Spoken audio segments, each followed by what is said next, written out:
Please welcome to the program Professor Gary Kleck. Professor, thank you so much for taking the time. I appreciate it.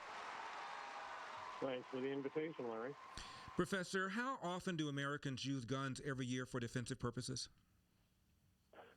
Depending on what year you're talking about, it's probably in the vicinity of 1.5 to 2.5 million times a year. That's a lot of people, Professor. Yes, it is, and as one point of reference, you can compare it with the number of crimes committed by offenders who used guns, which is on the order of 200,000 or 300,000 times a year.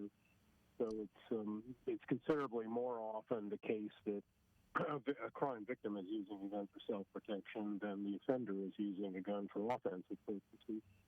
Professor, from time to time, as you know, there are these mass shootings, and inevitably there is a hue and cry on us needing to pass more gun control laws. I'm always struck when I watch these debates, whether it's on CNN or even on Fox, Professor Kleck, that almost nobody asks how often do Americans use guns to defend themselves. In other words, how many Americans are alive because of guns as opposed to Americans who've lost their lives criminally because of guns?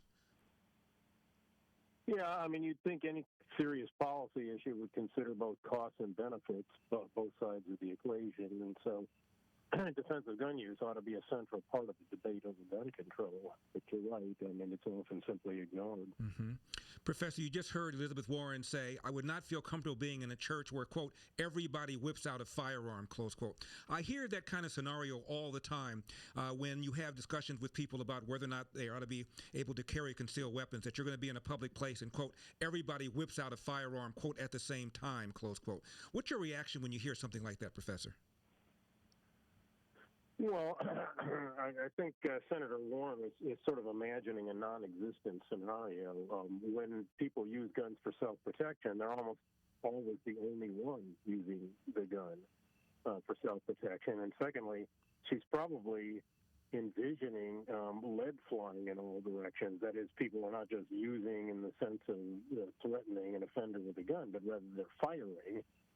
And it's even rarer that more than one individual would be in a situation where they're firing a gun for self-protection, because only about 7% of defensive gun uses involve the gun being fired. And so, the likelihood of two people in the same situation, in the same church, for example, firing guns and striking someone as a result of that crossfire is really, really unlikely. It's probably, one of the least likely consequences of that kind of incident. Mm-hmm. On the other hand, there's some merit to the argument that precisely because there aren't that many people carrying guns and willing to use them by shooting a mass shooter, very few mass shootings actually do involve somebody intervening to shoot the offender.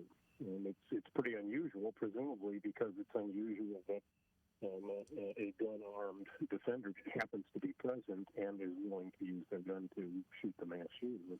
There's a couple of instances where that happens, but it clearly is a rare scenario. My guest is criminologist Professor Gary Kleck of Florida State University. Professor, are there any, quote, gun control laws, close quote, that you would support? For example, universal background check, closing the so-called gun show loophole, close quote. Would those things help?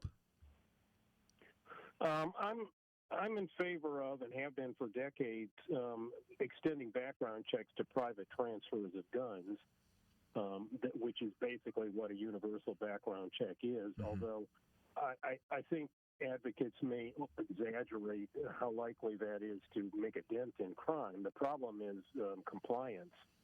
States that have implemented universal background checks find that they're not getting nearly as many people submitting to background checks as there should be based on the number of private transfers of guns that are going on in the state. So clearly a lot of people are not complying with the legal requirement to submit to a background check before a private transfer of a gun can be completed. Mm-hmm. Still, it's not zero, and it's far from zero. So some bad guys are stopped from getting guns as a result of a background check in connection with the private transfer of the gun. And some of those would have committed a violent act had they not been stopped from getting a gun. It's true.